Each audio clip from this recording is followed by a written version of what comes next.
Buenos días, tardes o noches. Mi nombre es Brian Colina y voy a empezar a defender el mapa mixto que aparecerá en pantalla acerca de las reacciones en soluciones. Empezando, primero vamos a ver lo que es la naturaleza química de los líquidos. Sabemos que los líquidos tienen una forma variable, es decir, los líquidos asumen la forma del recipiente donde están contenidos. Y esto se debe a que sus partículas se relacionan de manera intermedia entre la rigidez de los sólidos y la dispersión de los gases. La incompresibilidad. Los líquidos no pueden comprimirse significativamente, lo que significa que su volumen es casi constante. Su densidad. Aunque tienen una alta densidad, similar al de los sólidos, los líquidos conservan la capacidad de fluir. Su viscosidad. La viscosidad es la resistencia a fluir libremente. Algunos líquidos son más viscosos que otros, afectando la velocidad de flujo. También tendremos la tensión superficial, que básicamente en los líquidos tienen una fuerza en su superficie llamada tensión superficial. Esta fuerza permite que algunos insectos, por ejemplo, puedan caminar por la parte de arriba del agua, ¿okay?, sin hundirse, y que las hojas floten también en la superficie de un lago, exacto, en la superficie de los líquidos, en la superficie del agua. La adherencia y capilaridad. Los líquidos pueden adherirse a superficies y en ciertos materiales, incluso ascender contra la gravedad debido a la capilaridad. Ahora, las fuerzas intermoleculares. Tenemos que las fuerzas intermoleculares pueden ser, por ejemplo, la fuerza ion-ion, que se dan entre moléculas o átomos cargados eléctricamente, es decir, catión si es positivo y anión si es negativo, según la regla fundamental de que los iones con cargas iguales se repelen y con cargas distintas se atraigan. Las fuerzas ion-dipolo. Estas fuerzas se dan entre un ion y una molécula polar. El dipolo que está generado en la molécula polar se junta con el ion a través de su extremo con carga contraria a la del ion, con una intensidad proporcional a la carga del ion. También tenemos las fuerzas de ion-dipolo inducido, también, por ejemplo, que se trata de una molécula apolar en la que un dipolo es inducido por el campo electrostático del ion, adquiriendo polaridad instantánea pero de baja intensidad. También tendríamos las fuerzas hidrofóbicas, que están relacionadas con la repulsión de las moléculas que presentan ante el agua. O sea, las fuerzas de repulsión que determinadas moléculas presentan ante el agua. Las moléculas hidrofóbicas tienden a agregarse espontáneamente para lograr la mayor estabilidad al disminuir el área de superficie de contacto con el agua. Los puentes de hidrógeno, que son una forma especial de fuerzas dipolo-dipolo, se producen cuando un átomo de hidrógeno está unido a un átomo muy electronegativo, como el oxígeno, el nitrógeno o el flúor también. Esto le deja al hidrógeno una leve carga electropositiva parcial, lo suficiente como para interactuar nuevamente con otros átomos electronegativos, es decir, los mismos nitrógeno, oxígeno y flúor, de otra molécula, ¿okay?, haciendo de puente o enlace entre los dos. Luego estaría una sección en la que iría dedicada a las fuerzas de Van der Waals, que se conoce con este nombre a determinadas fuerzas atractivas o repulsivas entre moléculas que tienen naturaleza electromagnética o polar en casos muy específicos. Entonces, las fuerzas de Van der Waals pueden ser las fuerzas dipolo-dipolo, que se trata de fuerzas entre dos dipolos permanentes conocidas como fuerzas de Kepson. Estas interacciones ocurren entre moléculas polares que tienen un polo positivo, o sea, de densidad de carga positiva, y uno negativo, que es de densidad de carga negativo. por lo que el polo positivo interactúa con el negativo. Para romper estos enlaces, hace falta introducir más energía de la que sería necesaria para separar moléculas para separar moléculas no polares. Los puentes de hidrógeno se consideran a menudo un ejemplo de esto. Luego tendríamos la fuerza dipolo-dipolo inducido, que son fuerzas que se generan cuando un dipolo induce un dipolo de una molécula apolar, por lo que son interacciones que ocurren entre moléculas polares y apolares. Luego, este dipolo inducido podrá interactuar con otro dipolo, como si se tratase de las fuerzas de Kepler. Por esta razón puede disolverse, por ejemplo, gases no polares como el cloro en solventes polares. Las fuerzas de dispersión, o también llamadas fuerzas de London. Estas son las fuerzas más débiles y se producen en todas las moléculas. Son el resultado de fluctuaciones temporales en las distribuciones de electrones. Cuanto mayor sea la masa molecular, mayor será la fuerza de dispersión. Ocurren solo, las fuerzas de London ocurren solo entre moléculas apolares que al aproximarse sufren una distorsión en sus nubes electrónicas y producen recíprocamente dipolos inducidos transitorios. Esto luego les permitirá juntarse mediante sus extremos opuestos eléctricamente con una fuerza proporcional a la cantidad de electrones que presenten y que se han visto, por ende, distribuidos de otra forma. Los parámetros de solubilidad. El parámetro de solubilidad proporciona una estimación cuantitativa del grado de interacción entre materiales. El parámetro de solubilidad refleja la energía cohesiva de un material. Materiales con valores de parámetro de solubilidad similares tienden a ser miscibles. Es por lo tanto ampliamente utilizado en ciencia y en aplicaciones prácticas al buscar un disolvente adecuado. Existen varias aproximaciones para la estimación del parámetro de solubilidad, que han dado lugar a la definición de diferentes parámetros de solubilidad, entre las que se pueden destacar entre estos parámetros de solubilidad está el de Hildebrand y el parámetro de solubilidad de Jensen. Si hablamos del parámetro de solubilidad del Hildebrand, vemos que Hildebrand propuso la relación del parámetro de solubilidad en la energía cohesiva de las moléculas, a su vez identificada con la energía de vaporización de la siguiente manera.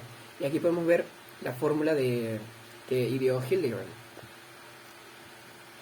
Entonces, ¿qué pasa? En esta fórmula, en esta ecuación, se implica que la energía cohesiva es aquella necesaria para separar una unidad de volumen de moléculas de sus vecinas hasta una separación infinita, a modo de gas ideal, por ejemplo. Bueno, es lo más que se asocia.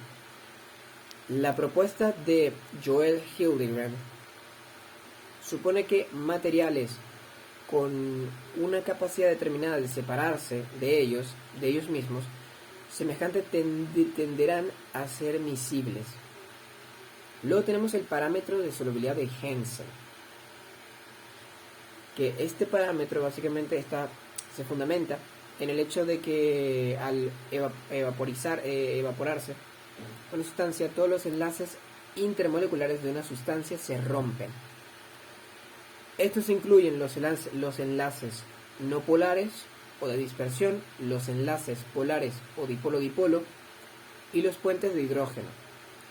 Es por ello que Jensen divide el parámetro de solubilidad en 3 contribuciones de la siguiente manera. Aquí podemos ver esa forma.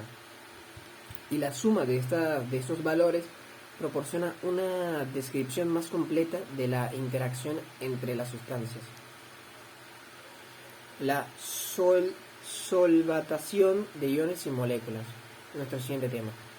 Okay, la solvatación de iones y moléculas se puede decir básicamente que es un mecanismo de disolución en la cual los iones y moléculas del soluto son atraídos y rodeados por las moléculas del solvente. Y esto es producto de las interacciones que se forman entre estos. Este proceso tiene lugar cuando un compuesto iónico, como el cloruro de sodio o un compuesto polar, se disuelven en un disolvente polar sin que ocurran reacciones químicas. Por lo tanto, la polaridad del solvente es el factor determinante para establecer su capacidad para disolver determinados solutos. Los disolventes polares son aquellos que tienen mayor densidad de electrones en una parte de la molécula, lo que les permite básicamente experimentar una carga parcialmente negativa en ese lado, dejando otro lado de la molécula experimentando una carga parcialmente positiva. En el proceso de solvatación, el solvente interactúa fuertemente con las moléculas ionizadas o con carga del soluto, mediante la formación de enlaces dipolo-dipolo, puentes de hidrógeno y fuerzas de Van der Waals, y, de acuerdo a la naturaleza e intensidad de estas fuerzas, dependen propiedades del soluto como la solubilidad, incluyendo además en propiedades del solvente como la densidad y la viscosidad. Ahora, vamos con el principio de interacción de Harsdorff.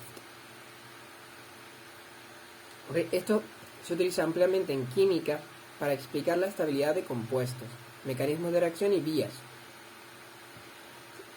A esto asigna básicamente los términos de duro o blando y ácido o base a las especies químicas. Entonces, ¿qué quiere decir esto? Ya lo veremos a continuación. Duro, cuando decimos que duro, ácido, base, dura, se aplica a especies que son pequeñas, tienen estados de carga altos y son débilmente polarizables. Cuando decimos blanda, se aplica a especies que son grandes, tienen estados de carga bajos y son fuertemente polarizables. Ok, ¿qué quiere decir cuando yo digo un ácido o una base duras o un ácido y una base blandas? Cuando decimos que ambas son duras, básicamente es que los ácidos duros tienden a ser pequeños, tienen un alto estado de oxidación o carga y ser débilmente polarizables. Algunos ejemplos son, por ejemplo, el hidrógeno con carga positiva, cationes alcalinos, y cuando hacemos bases también compartimos estas características. Ahora, cuando decimos ácidos blandos y bases blandas, es que básicamente los ácidos blandos son grandes en un estado de oxidación bajo o cero y son fuertemente polarizables. Y cuando hablamos también de bases blandas, comparten básicamente estas propiedades. La interacción preferencial, que es, siguiendo con este tema, es que según esto, los ácidos duros tienden a reaccionar más rápido y formar enlaces más fuertes con bases duras, mientras que los ácidos blandos hacen lo mismo con bases blandas. Esto se basa en factores como el radio iónico, la electronegatividad y la energía de orbitales. Ahora vamos a ver qué efectos tiene la polaridad de disolventes en la velocidad de las reacciones. Bueno, primero hay que saber, obviamente, que cuando se disuelven sustancias en un disolvente, las interacciones entre las moléculas del soluto y las moléculas del solvente afectan la velocidad de la reacción. Entonces, la polaridad se refiere, entonces, a la separación de cargas eléctricas en una molécula. Los disolventes polares, como el agua, tienen una mayor polaridad, mientras que los disolventes no polares, como el benceno, tienen una menor polaridad. Entonces, la polaridad del disolvente influye ciertamente en las velocidades de las reacciones químicas. Por ejemplo, un disolvente polar puede acelerar una reacción en la que se forma una carga en el estado de transición, que sería carbocatión, mientras que un disolvente no polar puede disminuir la velocidad de una reacción con pérdidas de carga en el estado de transición. Los disolventes polares, ¿okay?, rompen los dipolos y generan pares iónicos sueltos que aumentan la reactividad.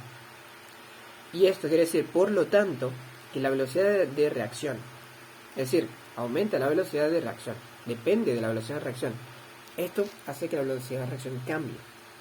Los disolventes polares también pueden coordinar los intermediarios de la reacción, como el carbocatión, como dije anteriormente. Por lo general, en estos casos, la formación del carbocatión es el paso que determinará la velocidad, por lo que es posible que se observe un aumento en la velocidad de reacción. Muy bien, ahora hablemos sobre las soluciones ideales. ¿Qué es una solución ideal? Una solución ideal es una mezcla en la que se distinguen las moléculas de las distintas especies, pero a diferencia del gas ideal, las moléculas de la solución ideal ejercen fuerza entre sí. Cuando esas fuerzas son las mismas para todas las moléculas independientemente de la especie que sea, se dice que la solución es ideal.